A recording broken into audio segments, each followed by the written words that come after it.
Commander Olivia Martinez stood frozen on the bridge of the Earth Defense Station, her eyes fixed on the massive alien ship that had appeared at the edge of Earth's orbit. It was huge, at least 5 times larger than anything humans had ever built. The ship glowed with strange blue lights and moved without making any sound. "They're hailing us, Commander," said Lieutenant Jack Peterson. His voice was steady, but his hands shook slightly as they moved over the controls. "Put them through," Olivia said. She straightened her uniform and took a deep breath. The main screen flickered to life. The alien that appeared had pale blue skin, 4 eyes arranged in a diamond pattern, and a mouth that seemed too wide for its narrow face. It wore something that looked like armor made of a shiny metal Olivia had never seen before. "I am High Ambassador Zixthul of the Arcturian Empire, representing the Galactic Council," the alien said in perfect English. "We have been observing your planet for some time." Olivia stepped forward. "I am Commander Olivia Martinez of the Earth Defense Force. We welcome peaceful contact with your council." The alien made a sound that might have been a laugh. "Peace is only possible through order, Commander. The Council has determined that your species is dangerously unpredictable. Your broadcasts show you fighting endless wars among yourselves. Your technology advances at an alarming rate. You are a threat to galactic stability." "We've only just begun exploring our own solar system," Olivia said. "How are we a threat to anyone?" "It is not what you are, but what you will become," Zixthul replied. "The Council has studied thousands of emerging species. None advance as quickly as humans. None adapt as readily to new challenges. None fight with such creativity." Jack stepped closer to Olivia and whispered, "They're scanning our weapons systems." Olivia nodded slightly but kept her eyes on the alien. "What does the Council want from us?" "Earth will submit to Council authority. Your military will be disbanded. Your technology development will be supervised. Your population growth will be controlled." Zixthul's 4 eyes blinked in sequence. "This is not a request. You have 3 Earth days to prepare your leaders for our arrival. We will accept nothing less than total surrender." The screen went dark. "Did they just threaten us?" Jack asked. "They sure did," Olivia said. "Get me a direct line to the president. Now." 3 days later, Olivia sat in a large conference room at the United Nations building in New York. Leaders from every major nation on Earth had gathered to meet the alien delegation. President Sam Harris stood at the front of the room, flanked by his advisors. The aliens appeared in a flash of light. 5 of them, each with the same blue skin, but wearing different colored armor. Ambassador Zixthul stepped forward. "Have you prepared your surrender documents?" the alien asked. President Harris shook his head. "We have not. Earth will not surrender its freedom to any outside force, no matter how advanced. We are willing to join your council as equals, to learn from you and share what we know. But we will not be ruled." The ambassador's wide mouth twisted into what looked like a grimace. "Then you choose war. The council has not lost a conflict in over 10,000 years. Your extinction will be quick, at least." Jack Peterson, standing at the back of the room, slipped away quietly. He hurried to a secure communication room, where an intelligence officer waited. "What did you find?" Jack asked. The officer handed him a tablet. "We intercepted their communications. The council isn't united on this. Some of them are afraid of us, Jack. Really afraid. They've been watching our old war movies, our sports, even our video games. They think we're monsters who enjoy fighting." Jack looked at the data. "They've never encountered a species like us before. They don't understand that our ability to fight is matched by our ability to make peace." He looked up. "They've made a terrible mistake." "Which one?" the officer asked. "Giving us warning," Jack said. "Now we have time to prepare." Outside, the alien ship began to move away from Earth. The war hadn't started yet, but it would soon. And the Galactic Council had no idea what they were in for. 3 days after the meeting with Ambassador Zixthul, the world waited. Military bases buzzed with activity. Civilians stocked up on food and supplies. News channels showed nothing but the alien ship that now hovered just beyond the moon. Commander Olivia Martinez was called back to the orbital defense platform. She floated through the zero-gravity corridor, pushing herself along the handrails until she reached the command center. "What's happening?" she asked as she strapped herself into her station. "They're moving," Lieutenant Jack Peterson said, pointing to the main screen.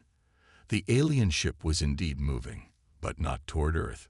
5 more ships had appeared behind it, each one bigger than the last. "Is that their whole fleet?" Olivia asked. "No," said Jack. "Our long-range scanners show at least 30 more ships on the way." The communication system beeped. Ambassador Zix Hall's face appeared on screen. "Your time has expired," the alien said. "The Galactic Council has officially declared war on humanity. Your stubborn refusal to recognize superior authority has sealed your fate." President Harris appeared on a split screen. "We still wish to resolve this peacefully," he said. "That option no longer exists," Zixthal replied. The screen went dark. Moments later, the alien ships opened fire. Bright beams of energy shot toward Earth's defense satellites, destroying them one by one. "Battle stations," Olivia shouted. "Launch all fighters. Activate the defense grid." Earth's military had prepared as best they could.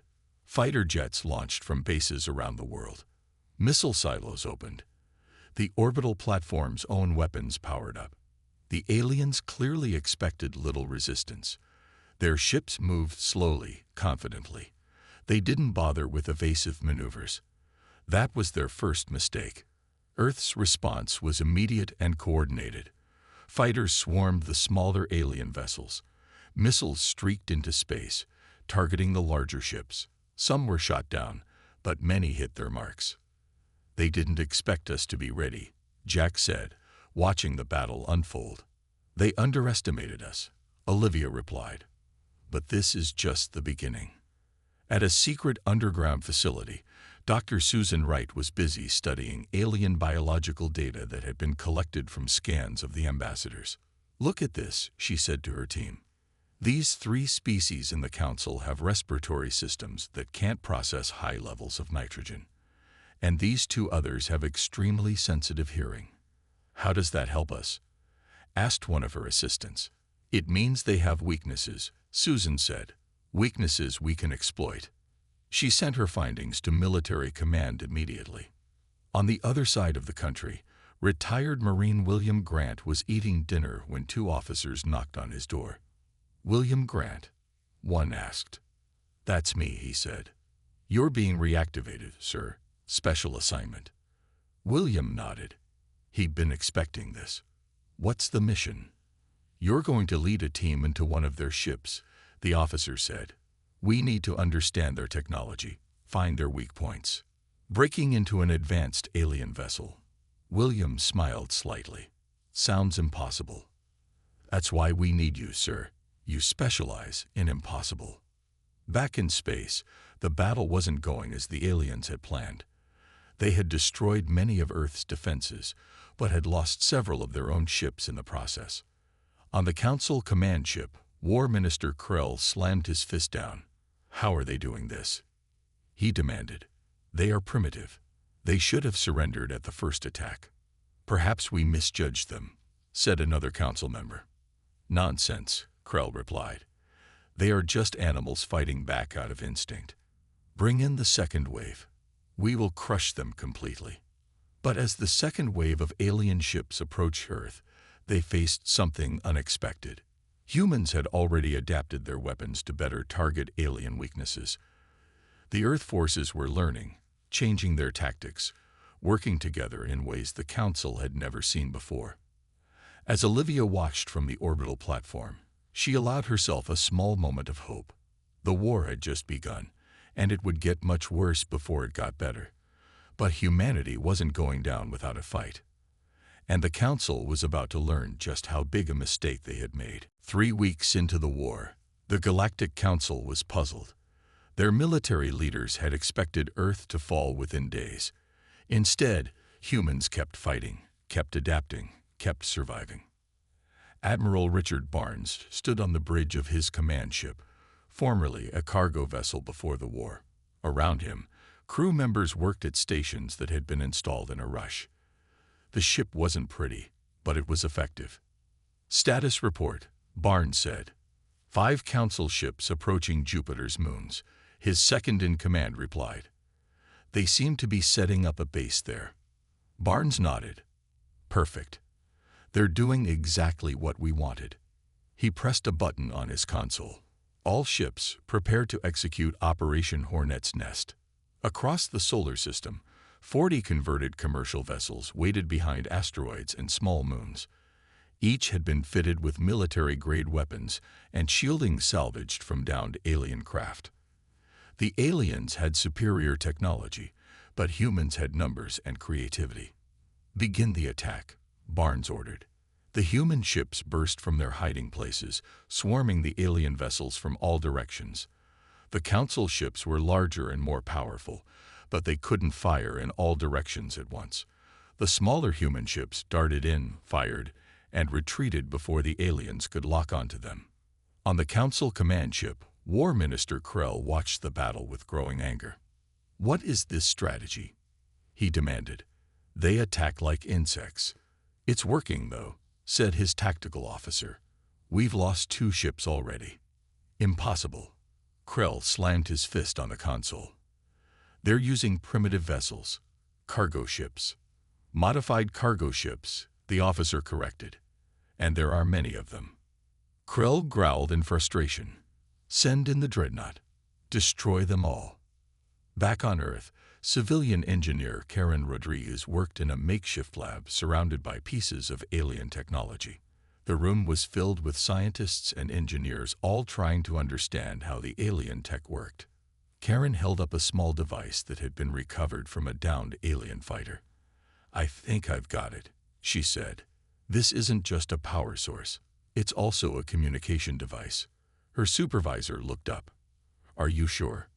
Karen nodded. "And better yet, I think I can reprogram it to interfere with their ship-to-ship communications." The supervisor immediately reached for a phone.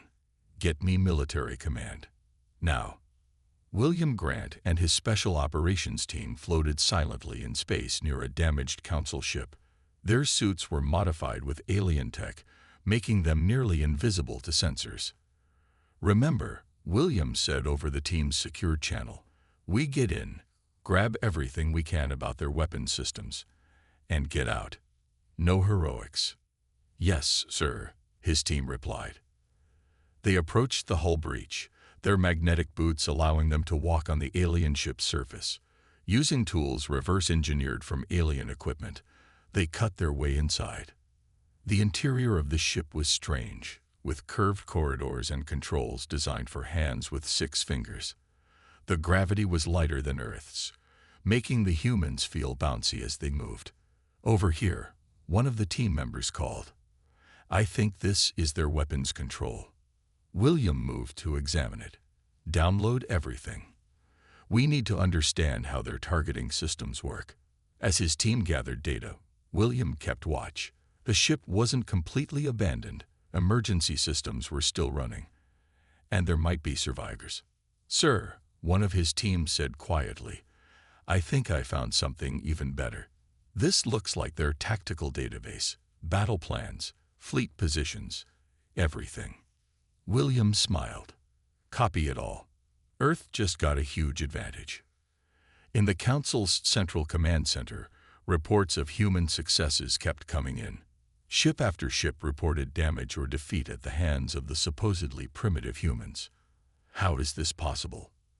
an aide asked Krell. "They were barely spacefaring 3 weeks ago."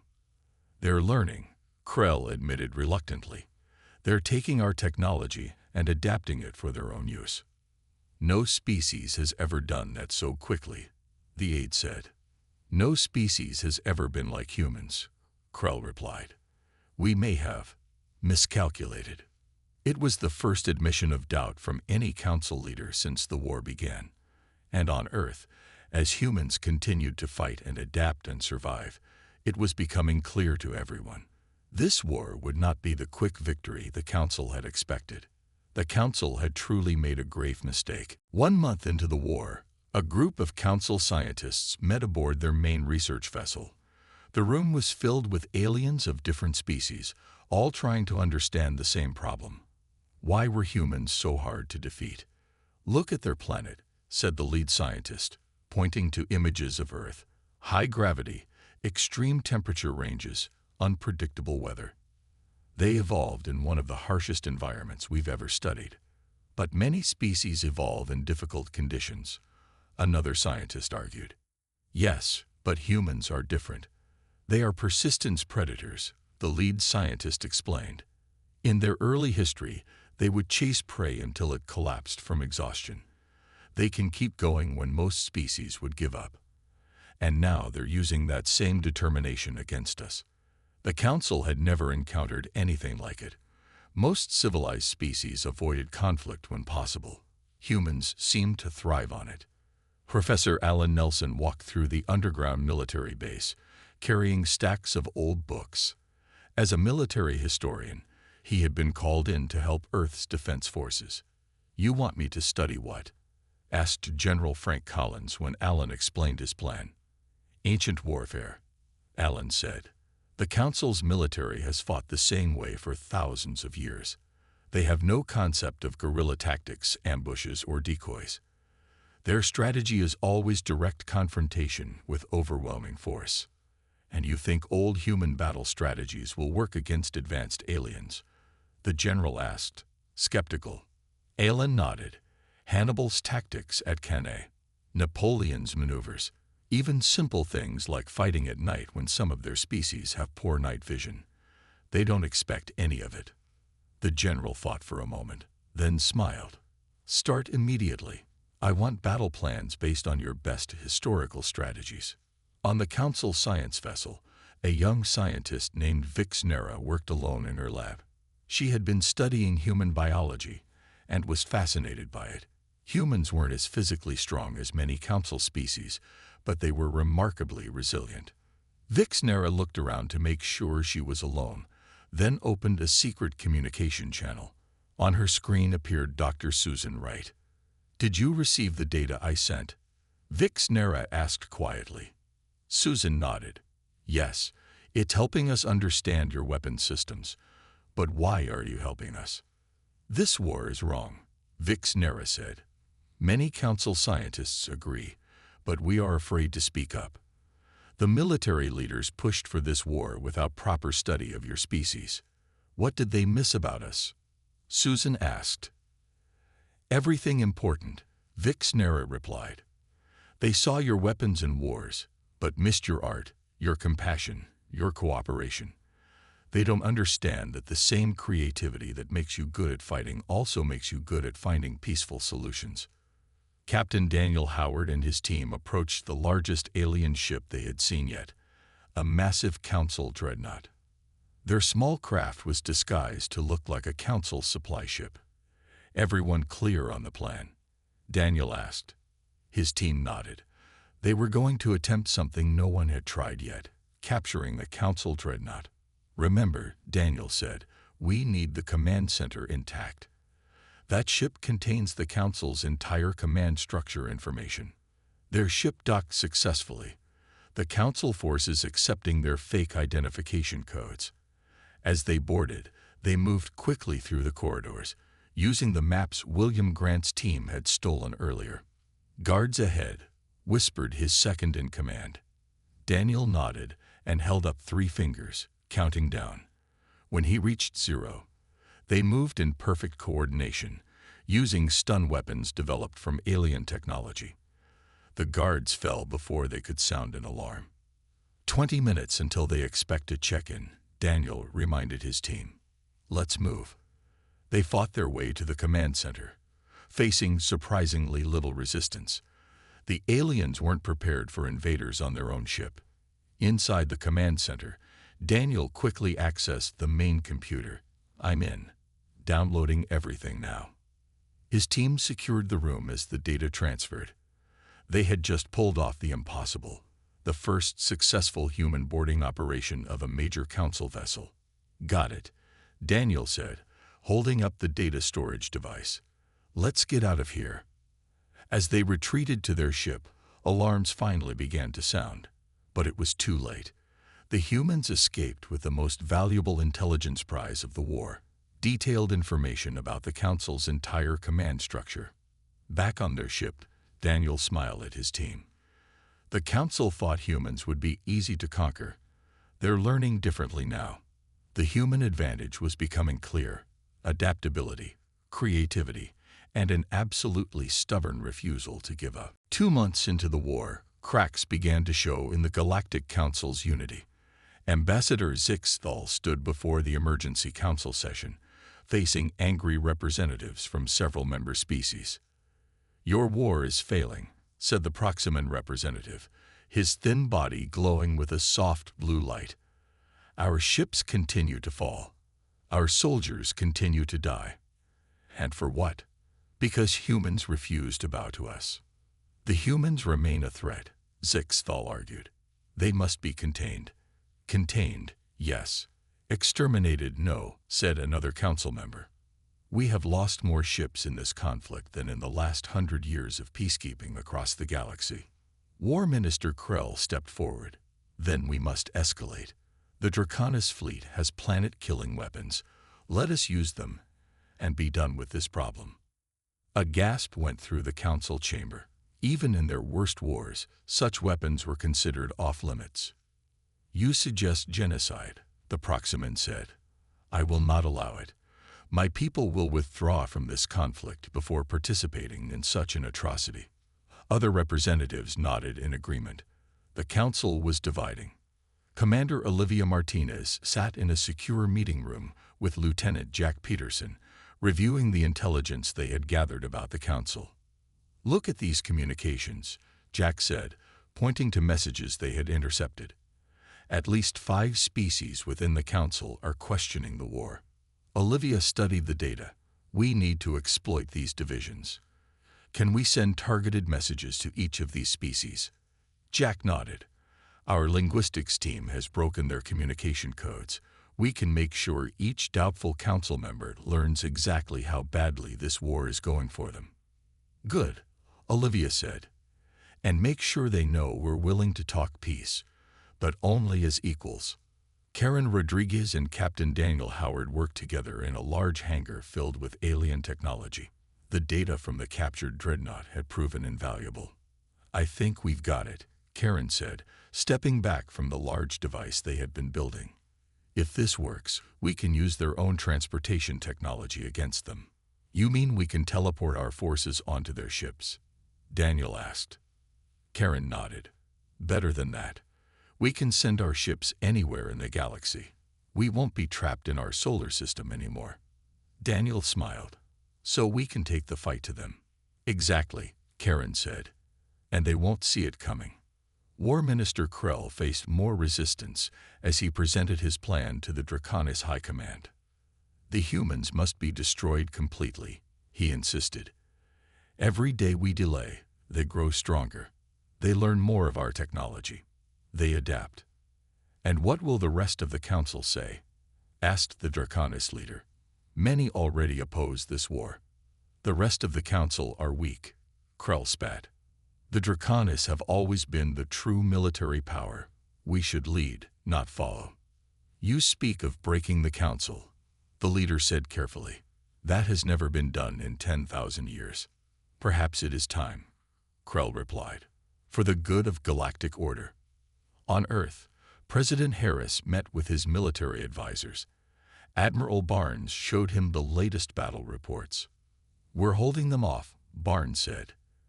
"And thanks to Captain Howard's mission, we now know their command structure. We can target their leaders directly." "And what about civilian populations?" the president asked. "We avoid them completely," Barnes said firmly. "We strike military targets only. That's another thing they don't understand about us. We don't want to destroy them, just stop their aggression."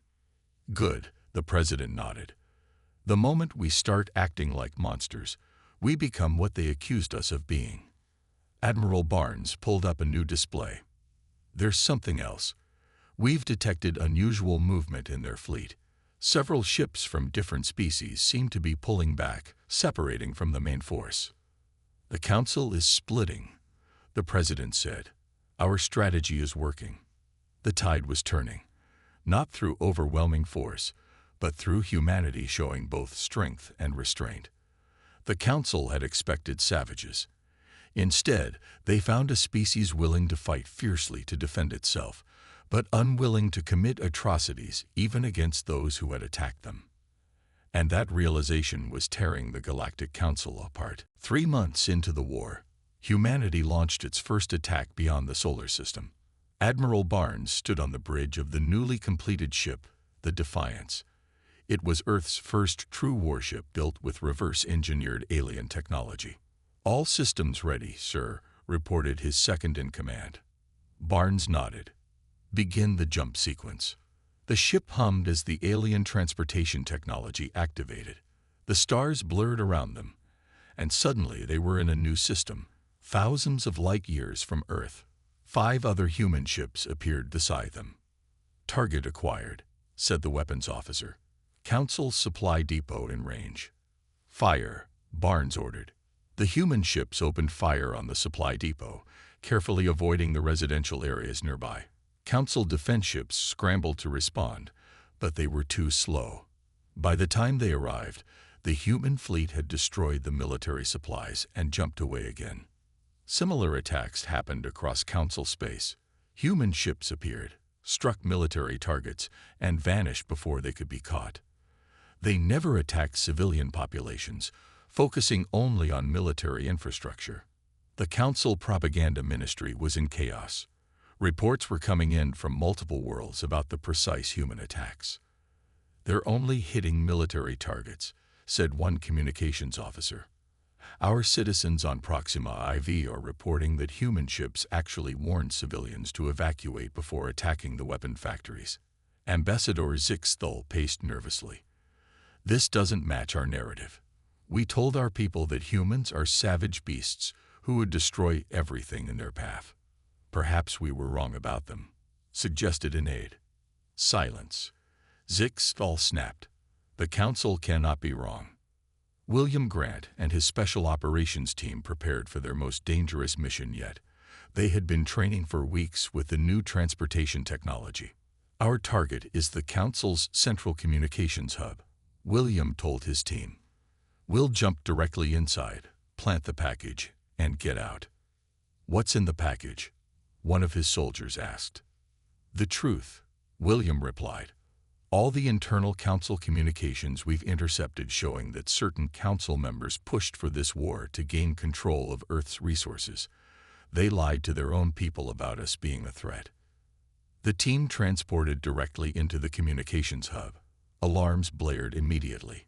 Guards rushed toward them, but William's team was ready. They fought their way to the central control room. "Plant the package," William ordered as his team held off the guards. One soldier attached the device to the main console and activated it. Instantly, thousands of classified Council messages began broadcasting across all Council frequencies and public channels. "Mission complete," William said. "Let's go home." His team activated their return transporters and vanished, leaving chaos behind them. Across Council space, citizens watched in shock as the truth was revealed. Messages from War Minister Krell and Ambassador Zixthal discussing Earth's valuable resources, planning to subjugate humans, and fabricating evidence about human aggression played on every communication device. On the Proximan homeworld, citizens filled the streets in protest. "End the war," they chanted. "The Council lied." Similar protests erupted on a dozen worlds. 3 Council species officially announced they would no longer participate in the war against humanity. Back on Earth, President Harris addressed the United Nations. "Today marks a turning point," he said. "Our counterattack has begun, but we fight with honor. We target only military installations. We spare innocent lives. We show the galaxy that humans are not the monsters they were told we are." The room erupted in applause. In his office, Admiral Barnes received word of more Council ships withdrawing from battle. "It's working," he told Olivia Martinez. Their alliance is crumbling. Olivia nodded. But War Minister Krell and the Draconis are doubling down. They're gathering their fleet for what looks like a major assault. Let them come, Barnes said confidently. Every time they attack, they lose.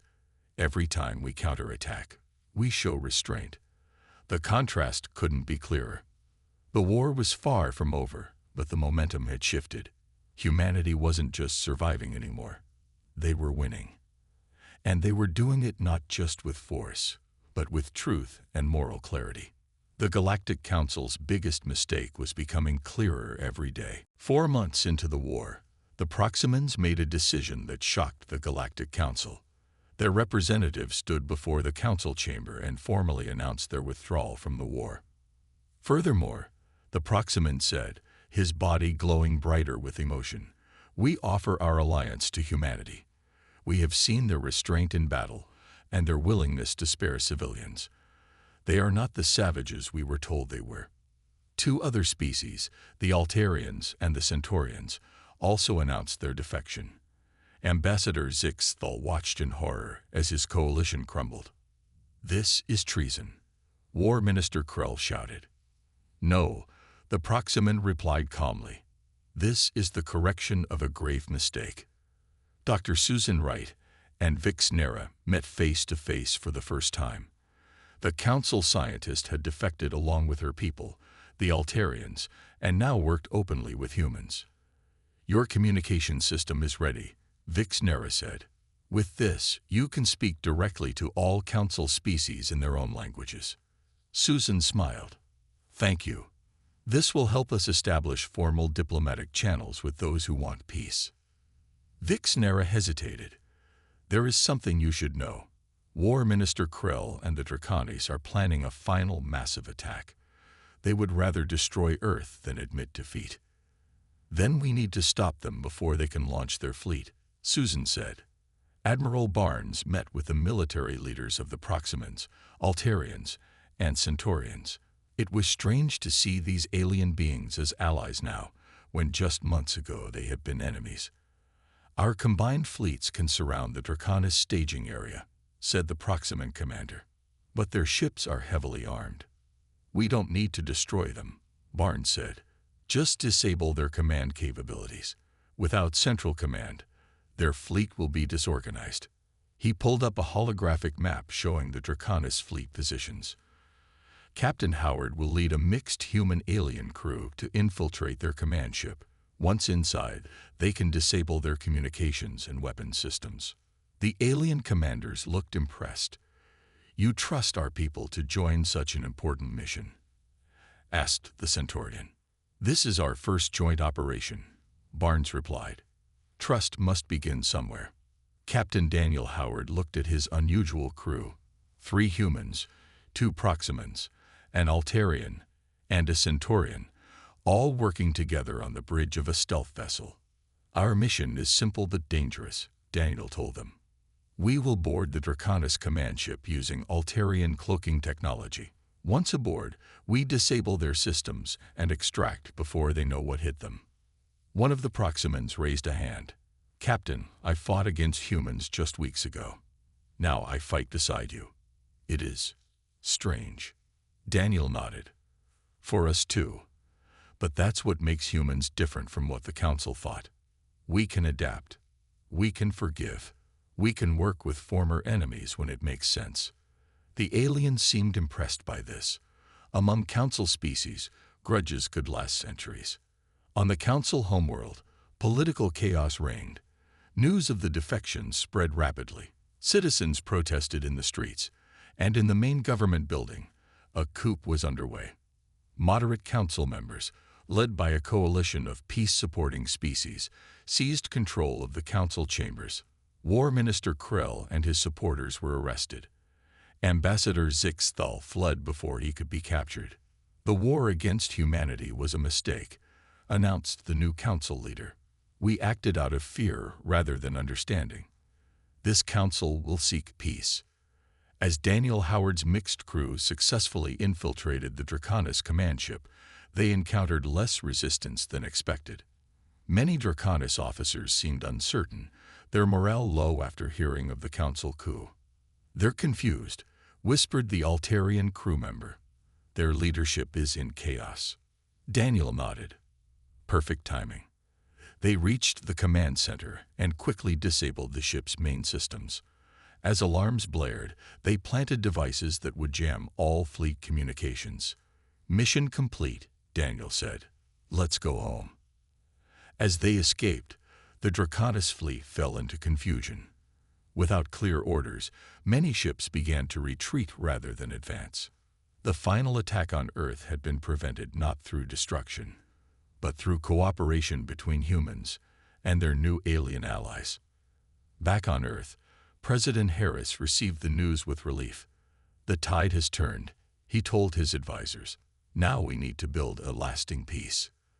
Humanity had shown the galaxy something remarkable, that a young species, when threatened, could fight back effectively yet still maintain its moral principles, and that willingness to work with former enemies had changed everything. 6 months after the war began, representatives from Earth and the Galactic Council met aboard a neutral vessel in orbit around Mars.